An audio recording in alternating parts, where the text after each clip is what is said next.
A história de Portugal é marcada por confrontos épicos, estratégias engenhosas e momentos que mudaram o rumo da nação. A cada batalha, heróis surgiram, lendas foram criadas e o destino do país foi redefinido. Hoje, vamos mergulhar em alguns dos episódios mais fascinantes da história militar portuguesa. Conflitos onde a coragem e a determinação moldaram um legado que perdura até hoje. Vamos viajar no tempo e desvendar os segredos por detrás destes embates históricos, explorando os momentos que moldaram a história de Portugal. Número 7. A Batalha de São Mamede, travada em 24 de junho de 1128, foi um dos momentos mais decisivos para a independência de Portugal. Este confronto ocorreu em Guimarães e opôs Dom Afonso Henriques às forças da sua mãe, Dona Teresa de Leão, e do conde galego Fernão Peres de Trava.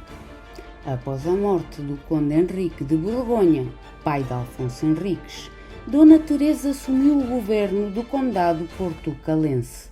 No entanto, a sua crescente proximidade com nobres galegos, especialmente Fernão Peres de Trava, gerou descontentamento entre os barões portucalenses, que viam nisso uma ameaça à autonomia do território. Dom Afonso Henriques, apoiado por nobres locais, decidiu enfrentar a sua mãe e os seus aliados para tomar o controle do condado. Este conflito foi essencial para definir o futuro de Portugal como um reino independente. A batalha ocorreu em São Mamede, perto de Guimarães. As tropas de Dom Afonso Henriques, composta por nobres portucalenses, enfrentaram as forças de Dona Teresa e Fernão de Peres de Trava. Apesar da resistência, Dom Afonso Henriques saiu vitorioso, consolidando o seu poder e afastando a influência galega. Curiosidades e consequências desta batalha foram que Dona Teresa foi capturada e perdeu o poder sobre o condado portucalense. Há relatos de que foi aprisionada no castelo de Lanhoso, embora isso não seja confirmado. A vitória de Dom Afonso Henriques marcou o início do seu caminho para a independência de Portugal, que seria formalmente reconhecida em 1143. E por último, a batalha coincidiu com o dia de São João Batista, e cronistas da época interpretaram isso como um sinal divino de que Dom Afonso Henriques estava destinado a governar. Número 6. A 25 de julho de 1139, Dom Afonso Henriques enfrentou os exércitos muçulmanos do Império Almorávida, numa batalha decisiva em Ourique. Este confronto não foi apenas um embate militar, mas um momento que marcaria para sempre a história de Portugal. Portugal estava em plena reconquista, tentando expandir seu território contra os mouros. Dom Afonso Henriques, já consolidado como líder do condado portucalense, decidiu avançar para o sul e enfrentar os inimigos em Ourique, no Baixo Alentejo. Apesar de estar em inferioridade numérica, Dom Afonso Henriques conseguiu uma vitória esmagadora sobre os mouros. Segundo a tradição, ele teria derrotado 5 reis mouros, um feito tão significativo que levou as suas tropas a aclamá-lo como rei de Portugal. Uma das histórias mais famosas sobre a batalha é a visão mística de Cristo que Dom Afonso Henriques teria tido antes do combate. Segundo a lenda, Cristo apareceu ao futuro rei e garantiu-lhe a vitória, reforçando sua missão de liderar Portugal. As curiosidades desta batalha foram que, após a batalha, Dom Afonso Henriques começou a usar o título de Rex Portucalensis, que significa Rei dos Portugueses, preparando o caminho para a independência. Em 1143, o rei de Leão reconheceu Portugal como um reino independente, através do Tratado de Samora. E, por último, o brasão de Portugal reflete este evento, com os 5 escudetes representando os 5 reis mouros derrotados.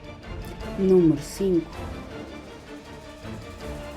A Batalha de Aljubarrota, travada em 14 de agosto de 1385, foi um dos confrontos mais decisivos da história de Portugal. Este embate garantiu a independência do país e consolidou a dinastia de Avis, liderada por Dom João I.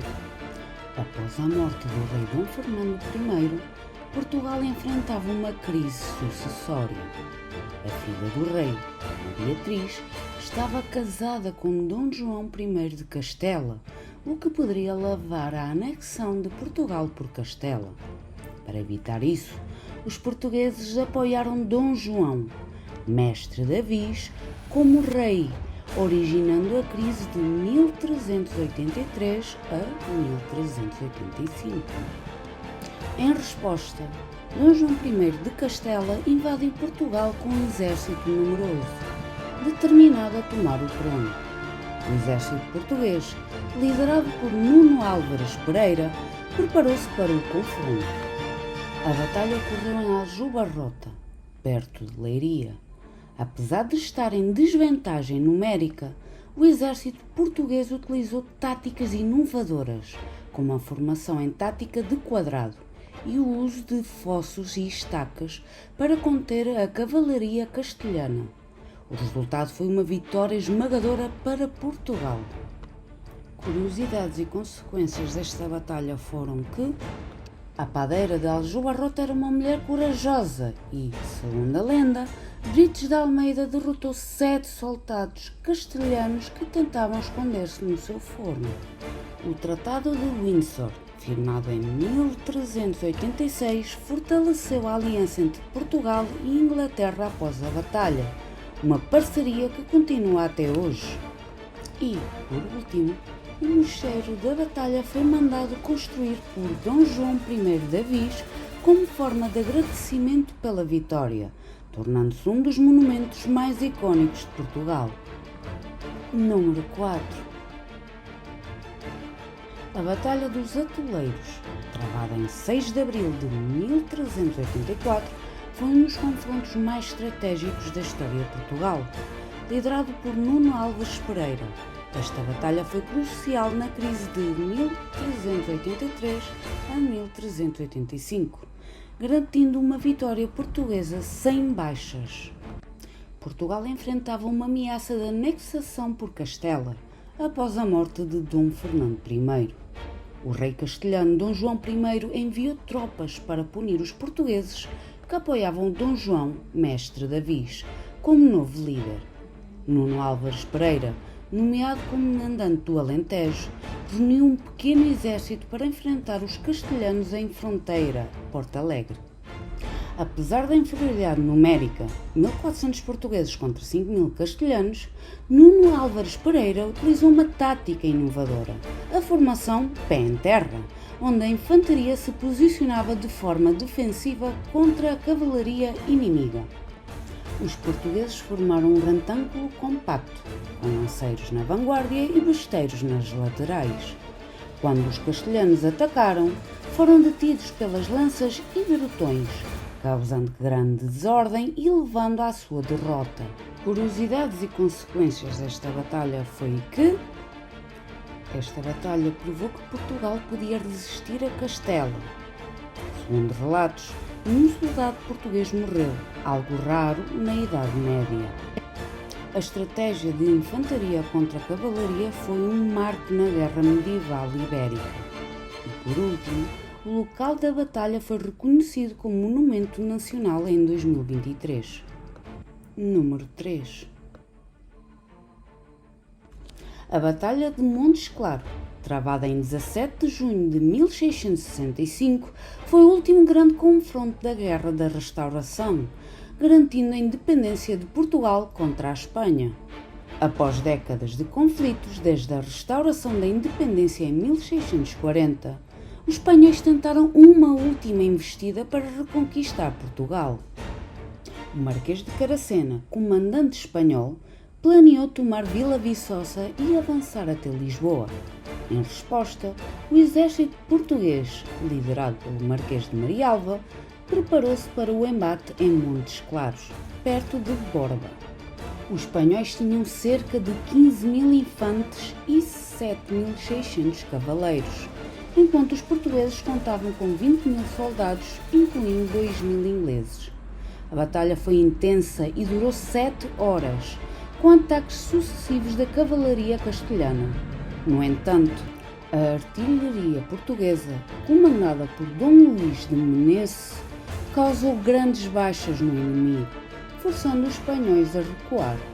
As curiosidades e consequências desta batalha foram que os espanhóis sofreram cerca de 10.000 baixas, entre mortos, feridos e prisioneiros, enquanto os portugueses perderam 700 soldados.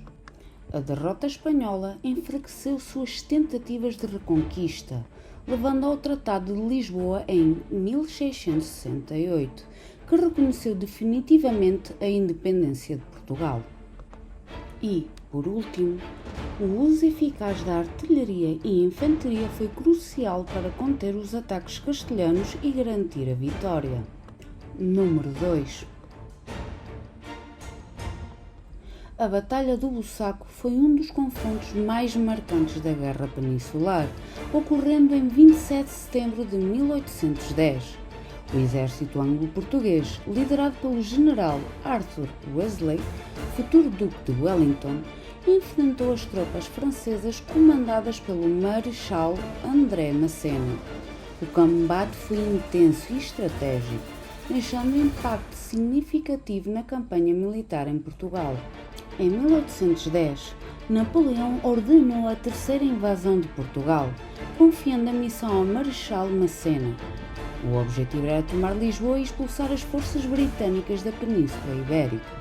Para isso, os franceses avançaram pelo centro do país, capturando fortalezas como Ciudad Rodrigo e Almeida. No entanto, Wellington já havia preparado um plano defensivo, utilizando a geografia ao seu favor. Na madrugada de 27 de setembro, Massena ordenou que as suas tropas atacassem as posições defensivas de Wellington. Os franceses, confiantes na sua superioridade numérica, avançaram em duas frentes principais. No entanto, a difícil geografia do terreno e a resistência feroz dos soldados anglo-portugueses tornaram a batalha extremadamente desafiadora para os invasores. Os regimentos portugueses, treinados pelos britânicos, demonstraram grande disciplina e coragem, repelindo os ataques franceses com fogo cerrado. As tropas britânicas, posicionadas em pontos estratégicos, utilizaram a vantagem do terreno para infligir pesadas baixas ao inimigo. Após horas de combate, os franceses foram forçados a recuar, deixando milhares de mortos e feridos no campo de batalha. Curiosidades e consequências desta batalha foram que a vitória anglo-portuguesa no Bussaco teve um impacto significativo na moral dos soldados e na estratégia militar da campanha. Apesar da derrota, Massena continuou sua marcha em direção a Lisboa, mas encontrou um obstáculo inesperado: as linhas de Torres Vedras, um sistema defensivo construído por Wellington para impedir o avanço francês. Sem suprimentos e enfrentando dificuldades, os franceses foram obrigados a recuar, marcando o início do fim da invasão napoleónica em Portugal. A batalha também reforçou a importância das tropas portuguesas na Guerra Peninsular. Até então, muitos duvidavam da capacidade dos soldados portugueses, mas o desempenho no Bussaco provou que eram combatentes valentes e bem treinados. E, por último, hoje a Serra do Bussaco preserva memórias desse confronto histórico, com monumentos e trilhas que relembram a batalha. O local continua a ser um ponto de interesse para historiadores e visitantes que desejam conhecer mais sobre este episódio crucial da resistência portuguesa contra Napoleão. Número 1. A Batalha de Lalis, travada em 9 de abril de 1918, foi um dos momentos mais dramáticos da participação portuguesa na Primeira Guerra Mundial.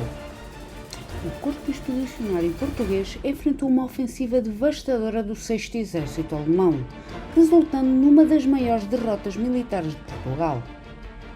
Portugal enviou tropas para a frente ocidental, lutando ao lado dos britânicos e franceses. No entanto, em abril de 1918, os alemães lançaram a Operação Georgette, uma ofensiva para romper as linhas aliadas na região de Flandres, na Bélgica. O CEP, já desgastado e com poucos recursos, estava posicionado numa linha de defesa de 11 km, tornando-se um alvo vulnerável. Na madrugada de 9 de abril, os alemães atacaram com 8 divisões e mais de 1000 peças de artilharia, esmagando as forças portuguesas. Em apenas 4 horas, o CEP sofreu milhares de baixas, incluindo 1.341 mortos, 4.626 feridos e 7.440 prisioneiros. A ofensiva alemã foi tão intensa que as tropas portuguesas foram praticamente aniquiladas. Curiosidades e consequências desta batalha foram que foi o maior desastre militar português desde Alcácer Quibir, em 1578. A derrota foi comparada à trágica batalha onde Dom Sebastião desapareceu. Apesar da derrota, os soldados portugueses lutaram o suficiente para permitir que os aliados reforçassem a linha de defesa. E, por último, foi o fim da participação portuguesa na guerra. Após Lalice, Portugal reduziu drasticamente sua presença na frente ocidental. Ao longo da história, batalhas foram travadas, estratégias definidas e heróis surgiram para defender Portugal. Cada confronto deixou uma marca no tempo, moldando o destino da nação e reforçando o seu legado de bravura. Estes momentos não são apenas páginas de um livro, mas ecos de uma história que ainda ressoa. Se gostaste deste vídeo, deixa o teu like e subscreve para mais conteúdos históricos. Até à próxima jornada pelo passado!